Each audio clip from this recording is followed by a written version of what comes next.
Baik, selamat hari Minggu semuanya. Saya percaya setiap kita diberkati Tuhan pada hari ini. Amin.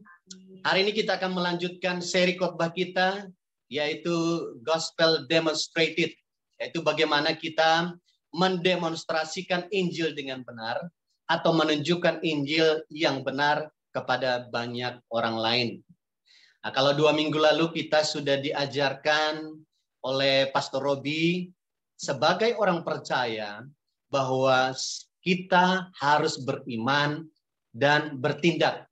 Nah, hari ini kita akan belajar dari firman Tuhan melanjutkan supaya di dalam kita bertindak, di dalam kita melakukan sesuatu, jangan sampai kita terjebak di dalam hidup yang duniawi.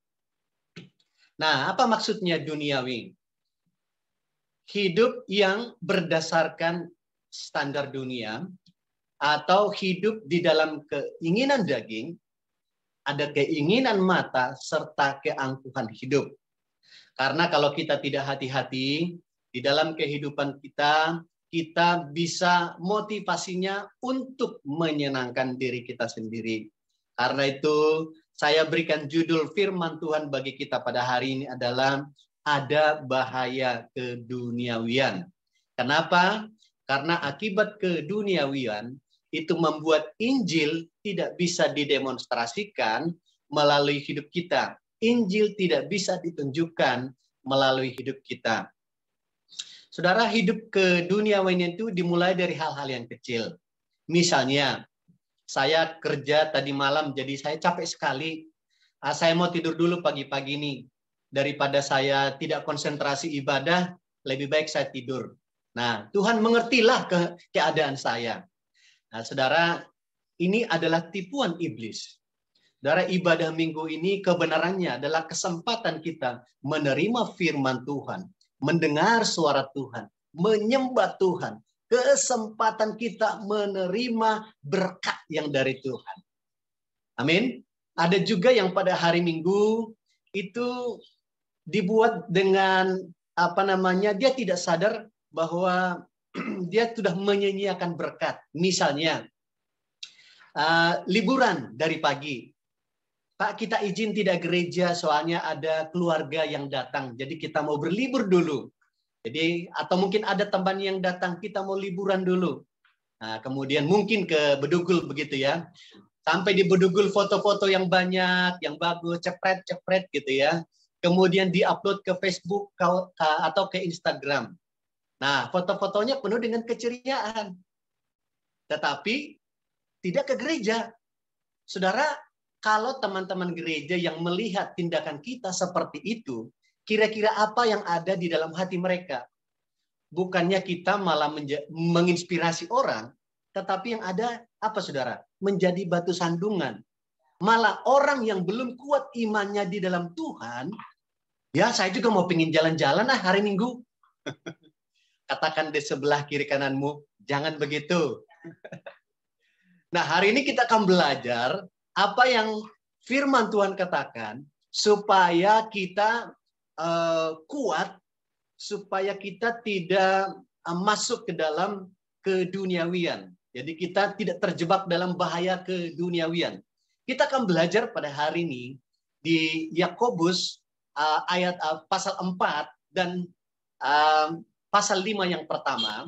Nah, Bapak Ibu Saudara nanti baca di rumah secara keseluruhan ya. Jadi kita akan baca ayat 1 sampai 4 aja dulu. Sama-sama kita baca mulai dari ayat 1 ya. 1, 2, 3. Dari manakah datangnya sengketa atau pertengkaran di antara kamu? Bukankah datangnya dari hawa nafsu yang saling berjuang di dalam tubuhmu? Kamu mengingini sesuatu, tetapi kamu tidak memperolehnya. Lalu kamu membunuh, kamu iri hati, tetapi kamu tidak mencapai tujuanmu. Lalu kamu bertengkar dan kamu berkelahi. Kamu tidak memperoleh apa-apa karena kamu tidak berdoa. Atau kamu berdoa juga, tetapi kamu tidak menerima apa-apa karena kamu salah berdoa. Sebab yang kamu minta itu kehendak kamu habiskan untuk memuaskan hawa nafsumu. Hai kamu, orang-orang yang tidak setia. Tidak tahukah kau bahwa persahabatan dengan dunia adalah permusuhan dengan Allah? Jadi barang siapa hendak menjadi sahabat dunia ini, ia menjadikan dirinya musuh Allah. Bapak Ibu Saudara, seringkali kita menggunakan atau mendengar kata duniawi untuk menggambarkan ketika orang lain berbicara atau bertindak dengan cara yang tidak religius, begitu ya. Tetapi Yakobus mengatakan bahwa keduniawian dimulai dari hati kita. Ketika kita mulai fokus untuk menghargai diri kita sendiri, milik kita sendiri, atau pencapaian kita, kita menjadi duniawi, saudara. Nah, di Yakobus pasal 4 ini, Yakobus menjelaskan ada 3 bahaya keduniawian yang dapat menghalangi kita untuk mendemonstrasikan Injil. Nah, kita perhatikan baik-baik ya. Nah, apa yang pertama? Yang pertama adalah kalau kita hidup dalam keduniawian akan menyebabkan kita bisa bertengkar satu sama lain. Akan menyebabkan kita bisa berseteru atau bisa iri hati satu sama lain. Yakobus 4 ayat 1 dan 2 berkata sekali lagi, dibilang begini. Dari manakah datangnya sengketa dan pertengkaran di antara kamu? Bukankah datangnya dari hawa nafsu yang saling berjuang di dalam tubuhmu? Jadi dimulai dari hati. Kamu mengingini sesuatu, tetapi tidak memperolehnya, lalu kamu membunuh. Kamu iri hati, kamu tidak mencapai tujuanmu, lalu kamu bertengkar dan kamu berkelahi. Kamu tidak memperoleh apa-apa karena kamu tidak berdoa. Saudara, sebenarnya awalnya jemaat yang merantau ini awalnya baik. Mereka adalah orang-orang yang bertumbuh di dalam Kristus. Mereka adalah orang-orang yang rajin memberitakan Injil. Saudara, dalam penderitaan sekalipun mereka tetap bersemangat memberitakan Injil karena membara di sini. Mereka mengalami bagaimana kasih Kristus di dalam hidup mereka. Tapi dalam perjalanan, Yakobus mendapati mereka mulai tumbuh perselisihan. Mulai mementingkan diri sendiri. Saling mungkin mempertahankan pendapat. Bahkan dikatakan ada yang saling bertengkar, bahkan berkelahi, saudara. Nah, kenapa bisa terjadi? Ketika kita mulai fokus pada kepentingan diri kita sendiri, kesenangan kita, bahkan fokus pada harta kita sendiri. Saudara, itu kesempatan iblis menggiring kita, bahkan sampai kita bisa menginginkan apa yang dimiliki oleh orang lain. Nah, itu kalau sudah iri hati berarti menginginkan apa yang dimiliki orang lain. Melihat keluarga orang lain, ada hubungan-hubungan, baik itu rumah atau peluang-peluang, kita pingin kita yang mendapatkan juga. Kita nggak mau orang lain berbahagia. Nah, di sini ada gambar, saudara. Ini satu ilustrasi dibilang begini. Ini gambar karikatur ya. Saudara bisa lihat. Jadi ada temannya yang mendapatkan sebuah permata, gitu ya. Kemudian yang satunya sudah kerja keras tapi tidak dapat apa-apa. Kemudian setelah temannya datang, dia mulai iri. Kayaknya cocok juga ngambil di sini. Kemudian dia korek di sana. Padahal di punya dia sebentar lagi sudah dapat yang besar, saudara. Nah, ini banyak sekali kita begitu. Nah, karena nggak dapat, apa saudara? Jadi menjadi pahit, kemudian dia tidak puas, bahkan terkadang menyakiti orang, bahkan bisa berkelahi dengan orang lain. Jadi tidak kuat, tidak tahan di dalam proses. Ada satu kesaksian begini, saudara. Ada seseorang yang curhat kepada saya dalam bulan lalu begitu ya. Jadi dia bilang begini, Pak, saya sudah pindah gereja sekarang, Pak. Loh, kenapa? Soalnya saya merasa tidak dihargai. Kenapa merasa tidak dihargai? Saya bilang, Karena saya sebagai satu ketua tim, Pak, sudah sepakat di dalam meeting pada saat Natal tidak ada prasmanan, tidak boleh bawa makanan, hanya ada kue kotak terus dibawa pulang. Gitu ya. Malah ibu gembalanya sendiri yang bawa makanan untuk makan bersama, Pak. Saudara, dia sangat kesal. Dia tidak mau melihat lagi sisi yang lain. Apa motivasi gembala, ibu gembala itu membawa makanan. Padahal ibu gembala itu dengan belas kasihan dia membawa makanan itu. Karena dia melihat anak-anak mahasiswa.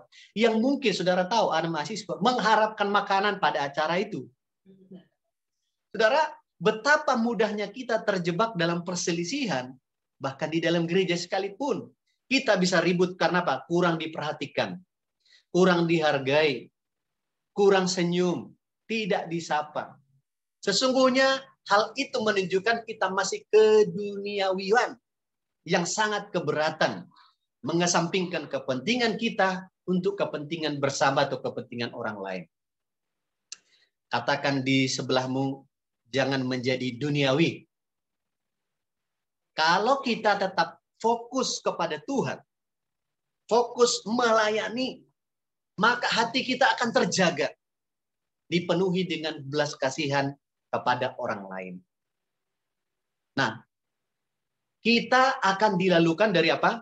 Pertengkaran, kita akan dilalukan dari permusuhan, dan kita dilalukan dari permusuhan dengan sesama untuk mencapai apa yang kita mau. Saudara, Mazmur 37 ayat 3 dan 4 berkata begini. Sama-sama kita baca ya. Mazmur 37 ayat 3 dan 4 berkata demikian. 1, 2, 3. Percayalah kepada Tuhan dan lakukanlah yang baik. Diamlah di negeri dan berlakulah setia. Dan bergembiralah karena Tuhan. Maka ia akan memberikan kepadamu apa yang diinginkan hatimu. Amin. Dikatakan teruslah lakukan yang baik. Kalau saudara, bahasa aslinya itu bukan hanya baik yang biasa, tapi sesuatu yang berharga di mata Tuhan. Apa itu yang berharga di mata Tuhan? Terus melayani, terus setia.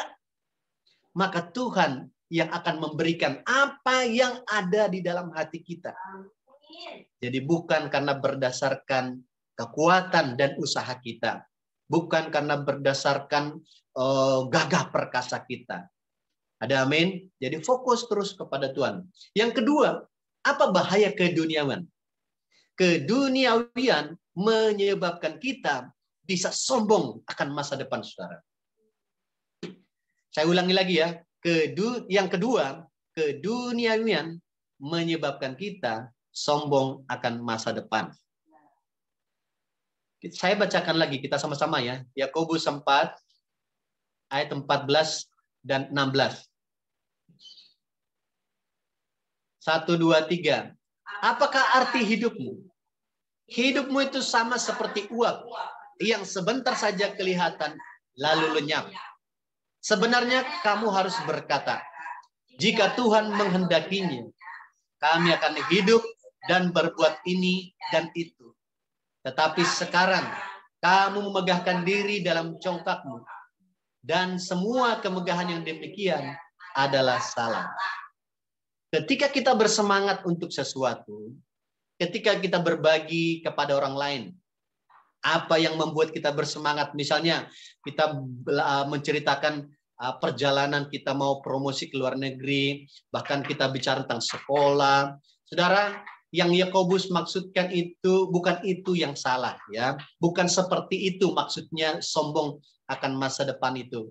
Tetapi yang sombong itu adalah ketika kita diberkati oleh Tuhan, ketika berkat Tuhan datang kepada kita, kita menjadi arogan, sikapnya itu menjadi sombong. Nah, itulah yang disebut salah. Nah, kalau salah di sini, saudara, bahasa aslinya itu bukan salah hanya tidak benar, tetapi aslinya itu adalah jahat. Berarti ada di dalam hati kita itu kejahatan. Nah, kenapa bisa jahat? Saudara, kalau orang sombong itu, waktu diberkati, tidak lagi, sudah mulai lupa berdoa. Ibadah tidak lagi terlalu penting. Kemudian melayani menjadi nomor terakhir. Nanti sajalah melayani, saya masih sibuk. Seolah-olah masa depan kita itu pasti aman. Seolah-olah dengan kekuatan kita, dengan kerja keras kita, gaji kita pasti aman. Penghasilan kita pasti aman. Kita sudah punya tabungan seolah-olah bahwa, atau kita punya investasi seolah-olah di depan kita aman. Saudara, tidak ada yang aman. Semua bisa habis dalam sekejap. Yang aman hanya di dalam Tuhan. Amin. Sekalipun di dalam tangan kita tidak ada. Sekalipun di dalam rekening kita minus gitu ya. Kalau kita masukkan ATM ke kartu ATM, ke ATM, mesin ATM. Saldo Anda kurang gitu ya. Tidak cukup. Tetapi di dalam Tuhan kita aman, saudara. Begitu banyak cara Tuhan memberkati kita. Ada amin?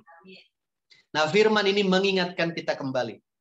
Semua pencapaian kita berasal dari Tuhan. Dan Tuhanlah satu-satunya yang memegang hari esok kita. Sesungguhnya kita tidak tahu apa yang terjadi esok. Betul ya? Ya. Siapa yang menyangka ada corona? Tidak ada yang bisa menyangka. Semua dulu yang mungkin ada yang sombong, punya hotel, punya restoran, punya segalanya. Tidak bisa lagi sombong sekarang. Ya. Karena sesungguhnya Tuhan itu berdaulat atas segala sesuatu. Jadi mari kita selalu mengutamakan Tuhan. Berjaga-jaga. Sehebat apapun kita, firman Tuhan berkata di ayat 14 berkata, kamu tidak tahu apa yang akan terjadi besok. Apakah arti hidupmu? Hidupmu itu sama seperti uap yang sebentar saja kelihatan, lalu lenyap. Jadi kita harus sadar bahwa hidup kita ini semua tergantung Tuhan. Karena itu mari kita tetap jaga fokus kita kepada Tuhan. Amin. Saudara, di dalam minggu ini di Indonesia ada paranormal yang bikin heboh dan viral namanya. Namanya Mbak Yu. Semua tahu ya, kalau saudara yang sering nonton gitu ya. Jadi Mbak Yu ini dia begitu seperti hebat meramal hal-hal yang buruk yang terjadi di depan. Dia bisa meramal bangsa Indonesia, meramal presiden jatuh begitu ya, meramal pesawat yang akan jatuh. Jadi seolah-olah dia tahu apa yang akan terjadi masa depan. Sampai banyak orang-orang bersepakat like dengan dia begitu ya. Wih, kayaknya bangga dengan Mbak Yu, hebat gitu ya. Tetapi apa saudara? 4 hari lalu dia sendiri yang dipanggil Tuhan. Saudara, Bapak Ibu Saudara, tidak ada yang bisa disombongkan. Semua yang kita punya adalah pemberian dari Tuhan. Kalau kita bisa hidup sampai hari ini, di zaman corona ini, semua karena anugerah Tuhan. Semua karena kesempatan Tuhan yang berikan. Kalau Bapak Ibu Saudara sempat kena kena virus COVID dan Tuhan sembuhkan, berat bukan karena kekuatan kita, bukan karena tubuh kita hebat gitu ya, sehat melawan virus, dan karena kesempatan. Berarti Tuhan mau kita melayani Dia. Ya. Tuhan mau kita dipakai oleh Dia. Tuhan mau dari hidup kita Injil didemonstrasikan dari hidup kita. Jangan kita melupakan apa yang Tuhan sudah kerjakan di dalam hidup kita.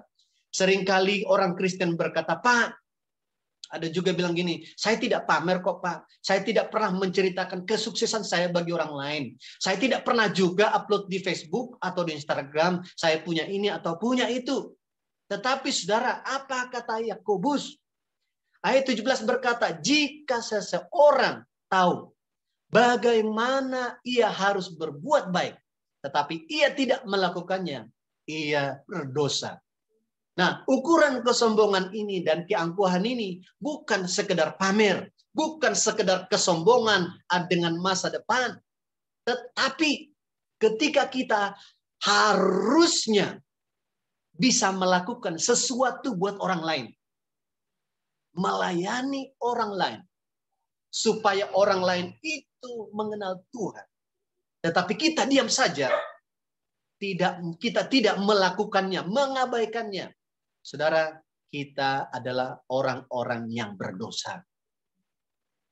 Karena itu, mari kita pikirkan bersama pada hari ini. Siapa saja yang bisa kita layani. Siapa saja yang bisa kita doakan. Jangan berpikir sebaliknya. Saya yang harus dilayani, saya yang harus ditolong, saya yang harus didoakan terus. Ini adalah perjalanan menuju ke duniawian, saudara. Jangan saya terus belajar mulai berpikir apa yang bisa saya lakukan buat orang lain.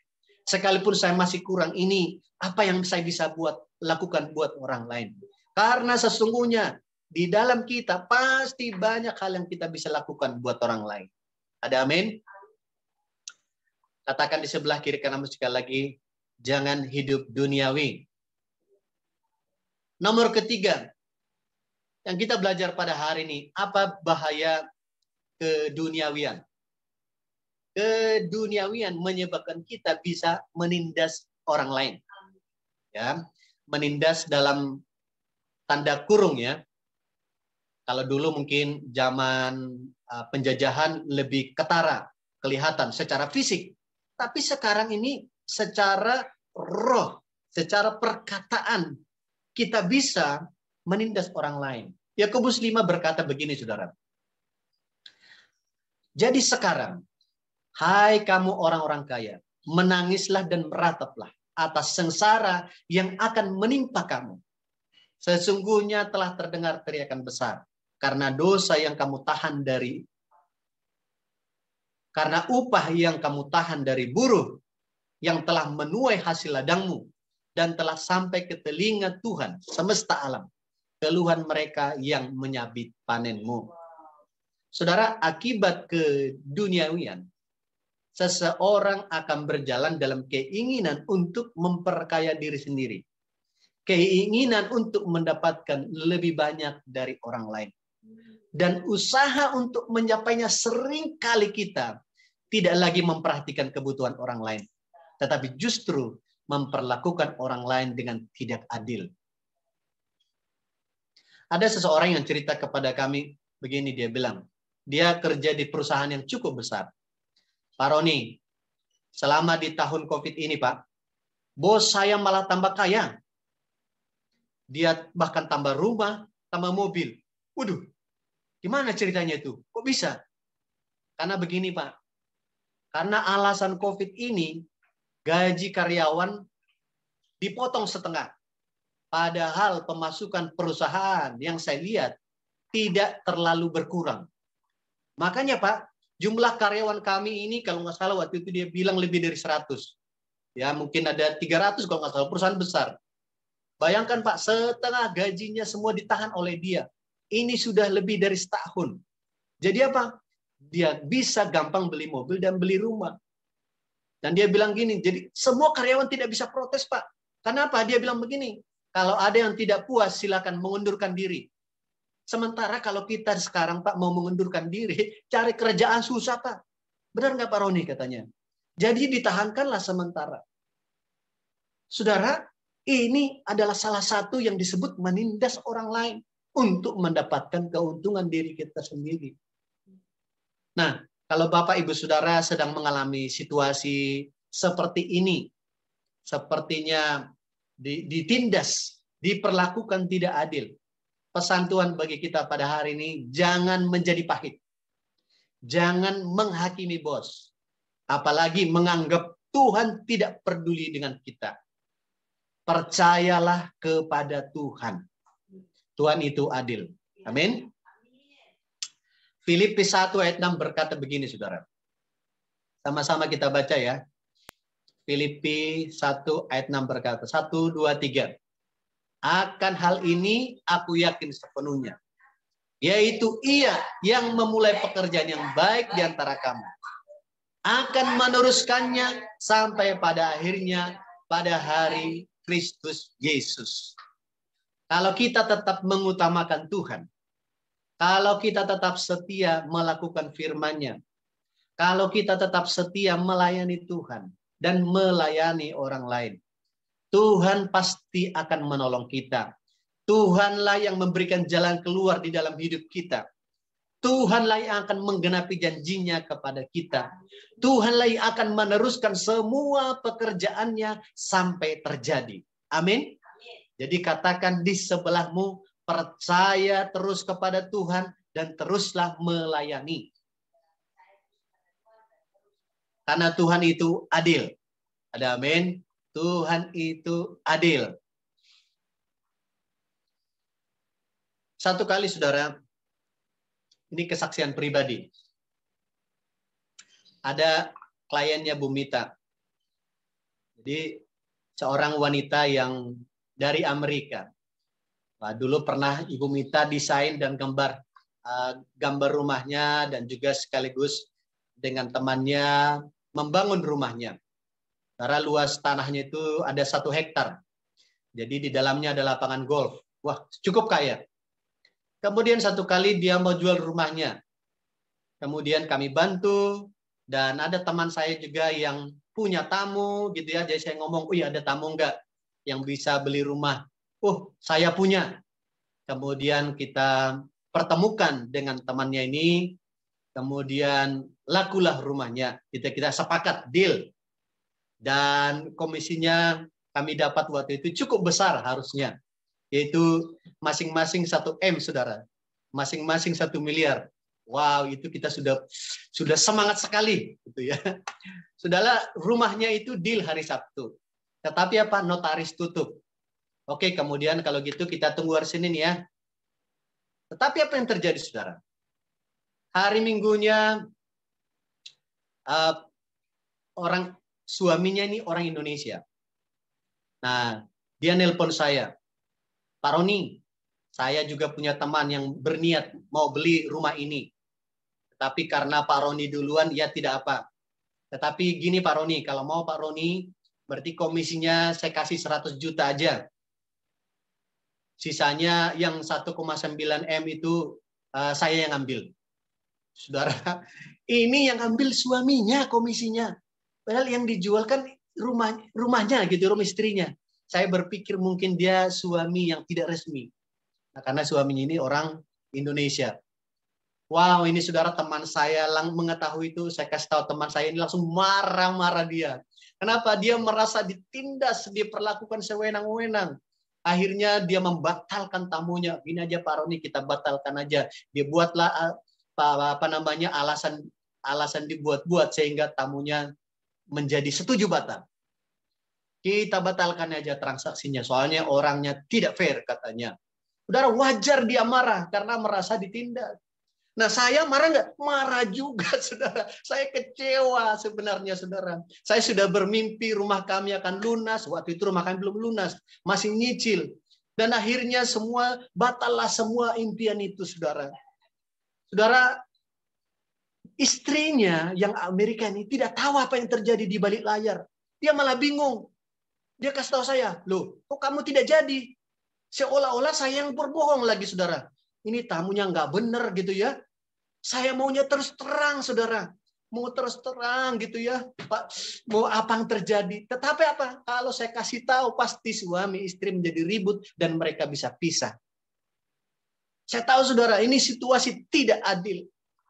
Tetapi apa, saudara? Saya dengan sedih, dengan kecewa, tapi saya memutuskan untuk terus fokus pada Tuhan. Saya memutuskan untuk percaya kepada Tuhan. Saya memutuskan untuk terus melayani Tuhan. Saya terus memutuskan untuk melayani orang lain. Saya tidak menyalahkan Tuhan dalam situasi itu. Sekalipun dari awal saya sudah berdoa, sekalipun itu batal, tapi saya memutuskan Tuhan itu yang memulai dari awal, dia akan meneruskan sampai akhir. Janji Tuhan, yang bahkan berkat Tuhan yang harusnya menjadi bagian saya, pasti akan menjadi bagian saya. Kalau bukan bagian saya, bagaimanapun caranya itu tidak menjadi bagian saya. Saudara, itu saya confesskan terus. Saya percaya Tuhan, Engkau number 1 di dalam hidup saya. Saudara, di dalam satu hari hilang 1 miliar. Tapi itulah ujian iman. Apakah saya menjadi duniawi hanya karena harta itu, hanya karena uang itu? Saya memutus kalau gitu saya tidak mau melayani Tuhan. Tuhan tidak adil. Tuhan tidak berpihak kepada saya. Tapi saya memutuskan tetap percaya kepada Tuhan. Dan buktinya setelah beberapa tahun kemudian, rumah kami bisa lunas kok dengan cara yang berbeda. Ada amin? Jadi sekarang sekalipun kita merasa di keadaan COVID ini, Tuhan sepertinya kok tidak adil, gaji dipotongnya Tuhan. Bagaimana hidup saya untuk beli beras aja, cicilan ini, bayar kontrakan susah. Di mana Engkau Tuhan? Jangan pernah berpikir begitu. Tuhan ada bersama-sama dengan kita. Putuskan tetap melayani Tuhan. Putuskan tetap percaya kepada Tuhan. Putuskan tetap melayani orang lain. Karena apa yang Tuhan mulai dari awal, Dia akan mengakhiri dengan baik. Ada amin? Kalau Tuhan tetap utama di dalam hidup kita, kita percaya penyediaan Tuhan akan masa depan kita tidak akan kurang. Ada amin? Karena itu, teruslah memuliakan Tuhan dan melayani orang lain. Teruslah keep honoring God and make disciples. Itulah panggilan kita seumur hidup kita. Apapun yang terjadi. Kalau kita lakukan itu terus, maka kita akan terhindar dari hidup yang duniawi. Ada amin? Kalau ada di antara kita yang merasa sepertinya mungkin tidak jadi korban, atau kita sendiri yang sudah seperti duniawi, tinggal datang kepada Tuhan, kita bertobat hari ini, minta ampun. Tuhan, kalau saya sekarang ini, hari-hari ini saya seperti komplain terus kepada Tuhan. Seperti saya tidak percaya kepada Tuhan. Saya bertobat kepadamu Tuhan. Amin. Saudara siap? Mari kita angkat tangan kita berdoa kepada Tuhan. Kami bersyukur pada hari ini Tuhan. Kami diingatkan supaya hati kami tidak menjadi duniawi. Tindakan kami tidak menjadi duniawi. Di dalam masa-masa sulit ini Tuhan, kami tidak kompromi. Hati kami tidak beralih daripada Tuhan. Kami tidak menyalahkan keadaan. Kami tidak menyalahkan Tuhan. Bahkan atau kami mengambil kesempatan-kesempatan dengan tidak cara benar. Tapi kami terus mengutamakan Tuhan di atas segalanya. Kami terus memuliakan Tuhan. Kami terus melayani. Sekalipun sulit mungkin secara keuangan kami Tuhan, tapi kami memutuskan percaya kepada Tuhan. Kami terus memutuskan hidup sesuai dengan panggilan Tuhan. Terima kasih Tuhan untuk pada hari ini. Kuatkan seluruh jemaat, kuatkan seluruh iman jemaat. Dalam situasi ini mereka tetap teguh imannya. Kuat di dalam Tuhan. Mereka tidak diombang-ambingkan oleh keadaan. Dan mereka tetap fokus kepada Tuhan. Percaya penuh kepada Tuhan. Diberkatilah jemaat ini Tuhan. Di dalam nama Yesus kami berdoa. Amin. Tuhan Yesus memberkati kita.